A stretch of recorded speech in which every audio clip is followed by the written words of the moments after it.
that the idea of the Buddha that you concentrate on everything, not flying around.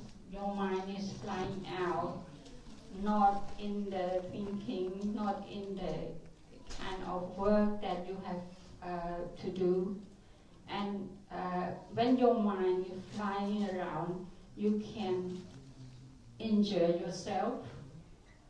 Like if you use the knife and you didn't handle it properly, you can injure yourself. You do something, the success is low, not as high as the mindfulness people. Also in the real life, mindfulness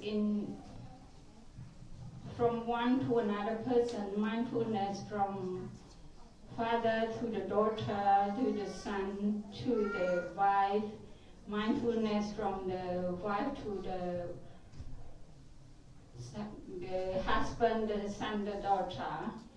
It's very useful because it can be the practice that can handle the situation in every way. It can handle the situation that someone is angry and you are mindful of something that could happen. So you can be very gentle to the person, talking to the person gently, and become having a good situation, harmoniously living together. That's one thing that you can be the person who practices mindfulness. Thank you so much.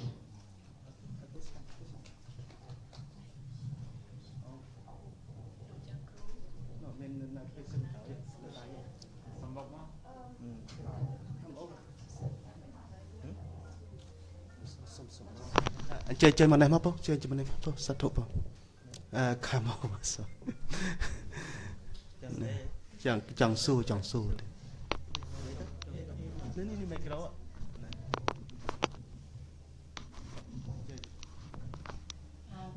First of all, I'd like to give my respects to all the venerables here, and good morning to everyone. Just a quick question. Could you please tell me, or explain to me, sorry, is there much difference in mindfulness and meditation? Is there much differentiation between the process of mindfulness and meditation? Yes, can you please explain? Thank you. Sometimes it's hard to explain the definition of the English word, but if we learn about the root word, it's become from the Pali word.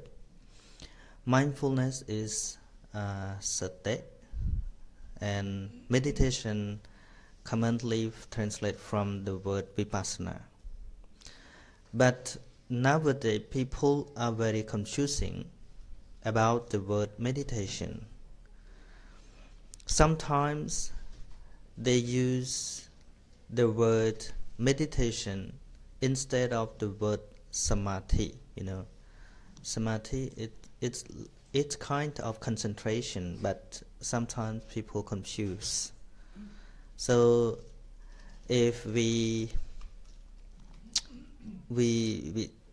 learn about the real definition of the word samasati and samadhi, it's different.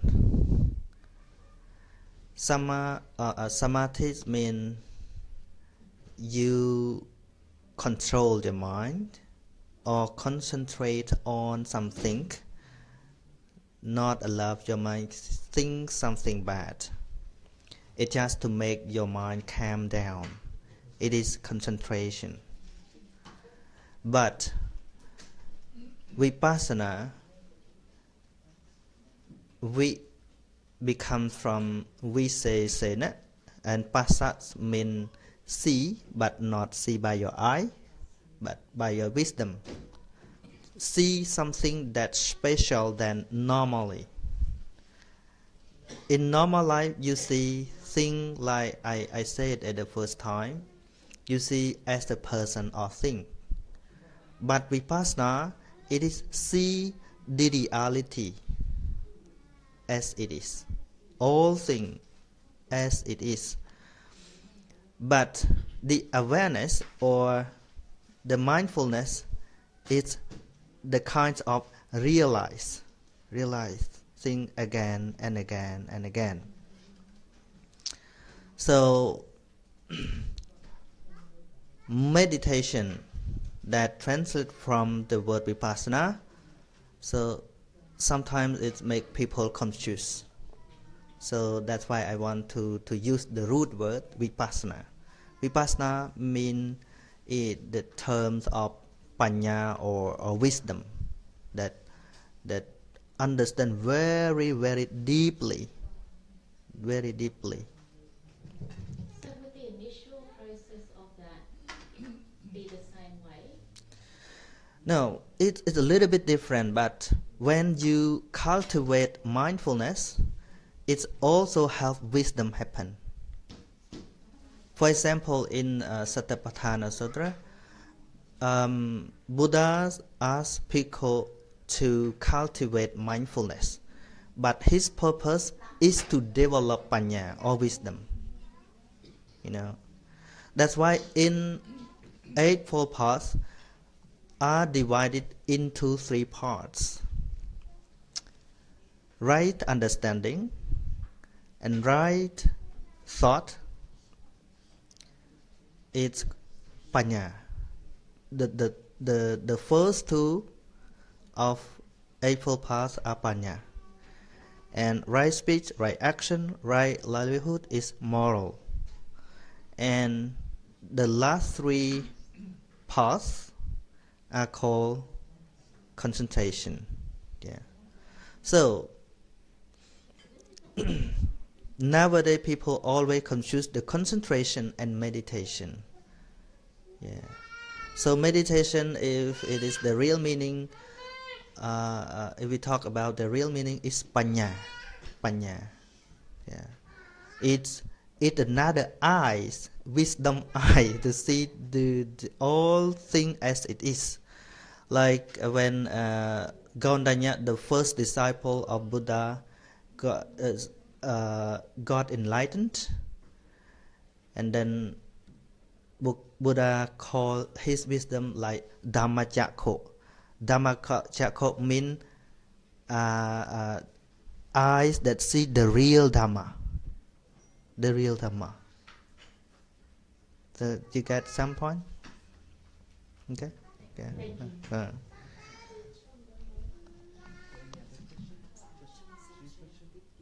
Okay.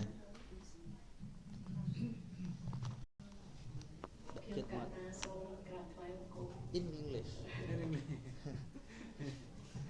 First of all, I would like to pay respect for Lung Chakru, San Sochea, Lung Chakru, Honey, hay nâng ông, cư bà ông thằng ông tiên kim cả nào ban score bên niệm, hay nâng sống chụp việc sinh. No, I would English. like to say hello to everyone. I come from Sunday before. I got a poor English. You know, 6 years ago, I had an accident and I stayed in the hospital, and then I was allowed to go to study about mindfulness. I could hear the young man and boy ask about how to practice the mindfulness.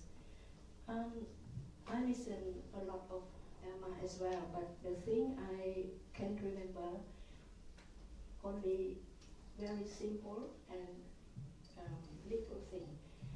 Mindfulness for me, if I say something wrong, please look Jakru, Metta, correct me, please. No metta, correct me.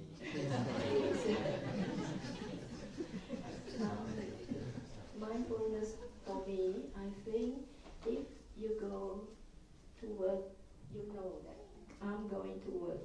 If you go shower to have shower, you know, oh, now I'm going to have shower. Every activity or you do something, you remind yourself, yeah, you know, yeah. Like now we are sitting, yeah, listening to the Dhamma that Lung Cha the people on not long cha từng pi vợ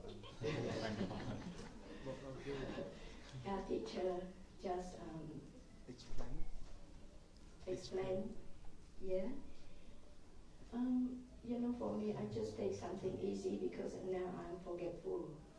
So I know when now I'm sitting, I know I'm sitting, and I'm eating, I know now I'm eating.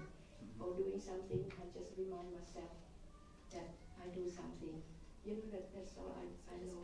Because you said, yeah, you are busy and you don't know how to practice, how to do mindfulness.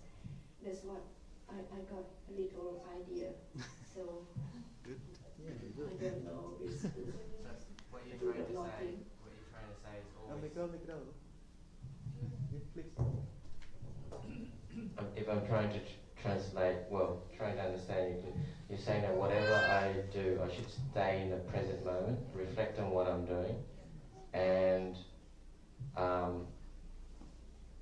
stay focused on what I'm doing. But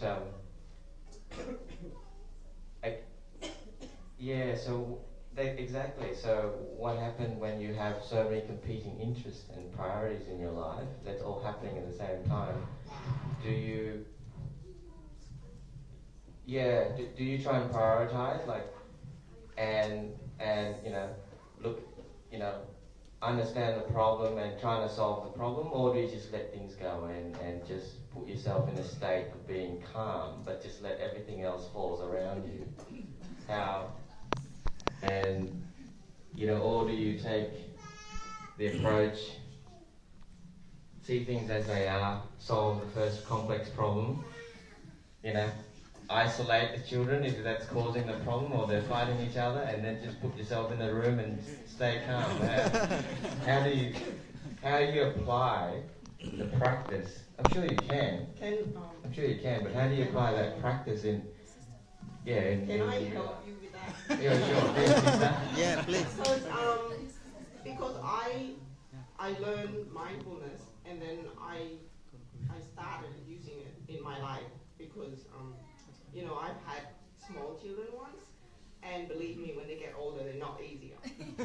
So to find peace in myself, I have to find a way to use mindfulness in my life. And when I learn how to do that, I see that I eliminate a lot of the anger, a lot of the frustration, a lot of the stress and anxiety in my life too. Because what mindfulness really is, essentially in the basic step, it's awareness. It's not only awareness of the kids, it's awareness of yourself.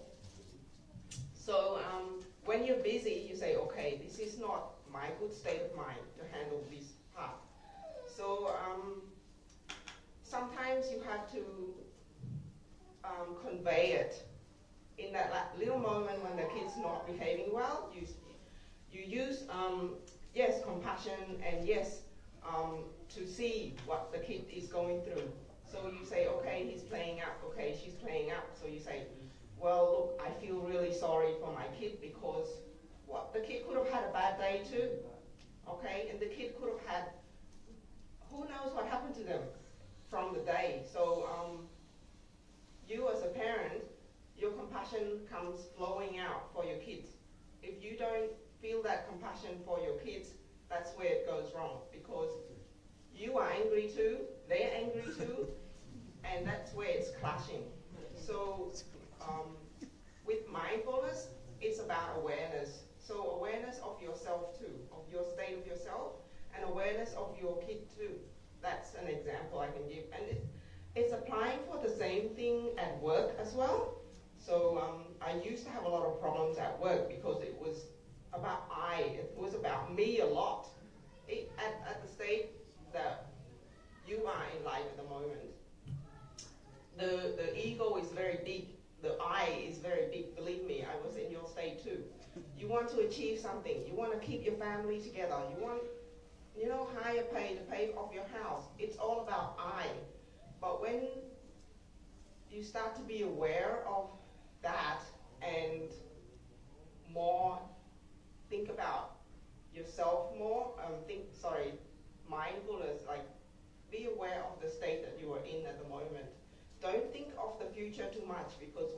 into the future, there's a lot of illusion with it. You think, oh, my kids are going to turn out terrible if they don't get enough sleep.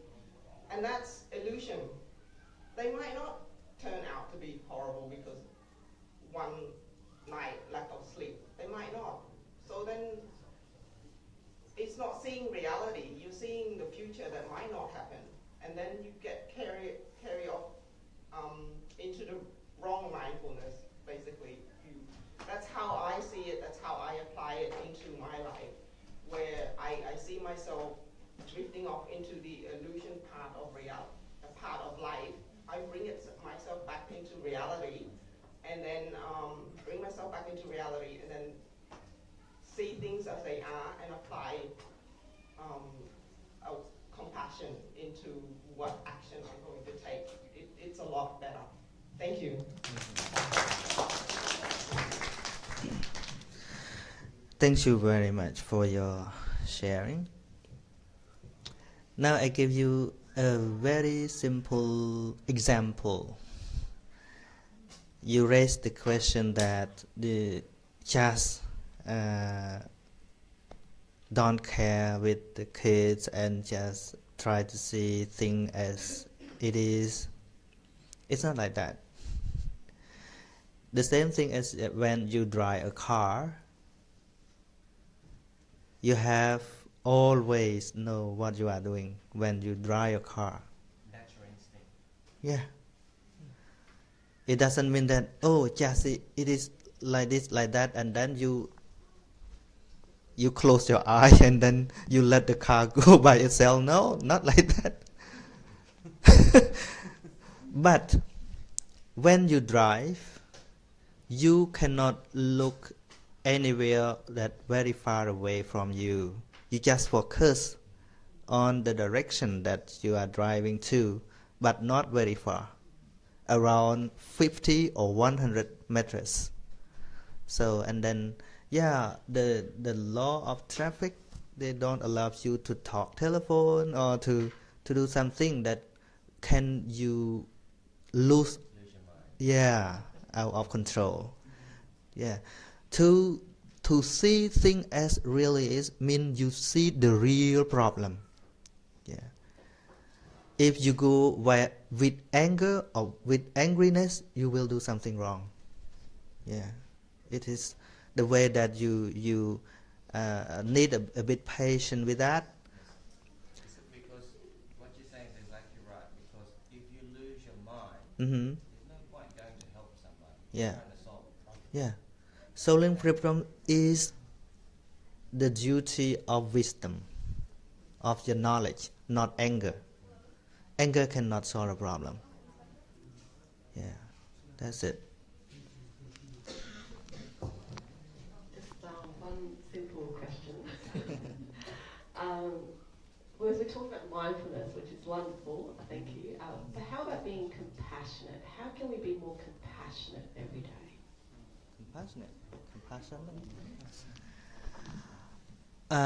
Compassionate, maybe the karuna or metta. Yeah. There are 4 noble states. Yeah, like Brahmavihara, metta, I know translate as loving kindness, and karuna, it's feel pity with the person or animal that has suffering. And mudita means joy with others' happiness. It's opposite of jealousy. And the 4th is upekha, equanimity. So the question is how to cultivate passionate, loving kindness or karuna. So we have to learn a little bit what is the object of that. To cultivate loving kindness, yeah, the object of the consciousness is when we look all human or animal with special eyes. I call Peya Chakho. It Pali word Peya Chakho. Peya mean love. Yeah, Chakho mean eyes. You look with love. Try to look with love, not with angry. Don't try to focus on their mistakes. You know, everyone has mistakes. Even me, even all venerable. Yeah, we all have mistakes. So there's nobody perfect, but they have some are good and some are bad. If you only focus their faults, you cannot cultivate your loving kindness. You're gonna be angry. You're gonna be disappointed with something that they do, right? Like in the fish, you know, fish. Also, the fish always have the bone in the fish. If you want to eat fish, don't hate the bone. Do you understand? Yeah, you can you can take the bone away and then you eat. Yeah. And in the fish, there is not only the bone. If you always disappointed with the bone, you cannot eat fish. You got my meaning? That's why I told you when you listen to me, focus on meaning, not English. Yeah. So, when you hate someone, you know, it's not about someone, it's about you. The way you think. The way you think. Like when you have kids, your small kid, your kid fight you or punch you, you never get angry with him because you don't mind. What is mine?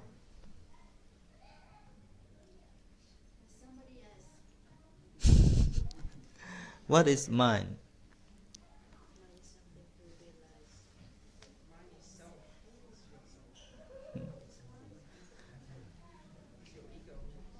Where is mine? Never mind.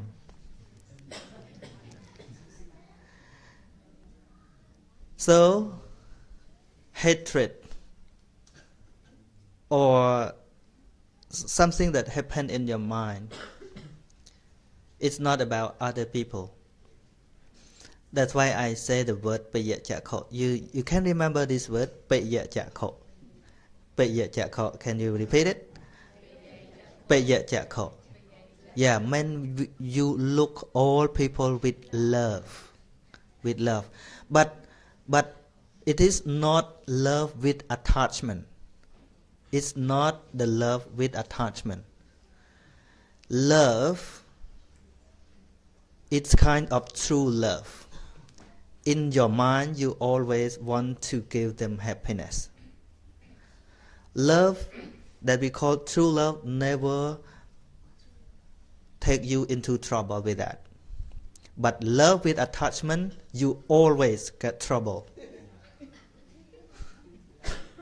That's why love is the cause of suffering. It is love with attachment. You want to get something from person or thing that you love. It is very, very, very dangerous for your future plan, future life. You love something, you want to get something, but sometimes you cannot get it. You will cry. But love someone as a true love, you just want them get happiness only. You want to get something. For example, I give you some simple example. When you feed the animal, but not the true love, but with you want to get something from it. You think when it grow with bigger, you will sell it to take money. But unfortunately, it got sick and died. And then sometimes you cry, oh my goodness, I lose money. You feed them, you give food to them, it does not mean that you have true love with that. But when you go for a walk in the public gardens and you see the birds and then you give the food to the birds just for fun, and then you walk away. Later on the bird die, you never cry because you never want to sell it. Yeah, loving that just want somebody get happiness with your love never cause you have trouble. So another one, how to cultivate karuna. Karuna mean pity, compassion, pity with some, compassion is metta. Okay, metta, what I already said. Metta. So open your payachakho together. Now you look to me. What kind of eyes that you look to me? Oh, that's great. Yeah, it is the kind of compassion or loving kindness. Okay, try to look at their goodness. Your compassion will grow. Yeah, if you try to look their fault, your compassion will smaller and smaller. Do you understand? Yeah. You are all a very good person. Why? Because I can sit here because you are a good person. If you are cruel, you fight me, I cannot sit here.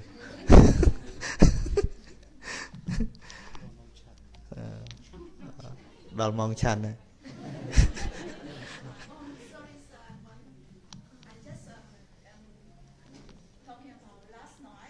Last night you say everyone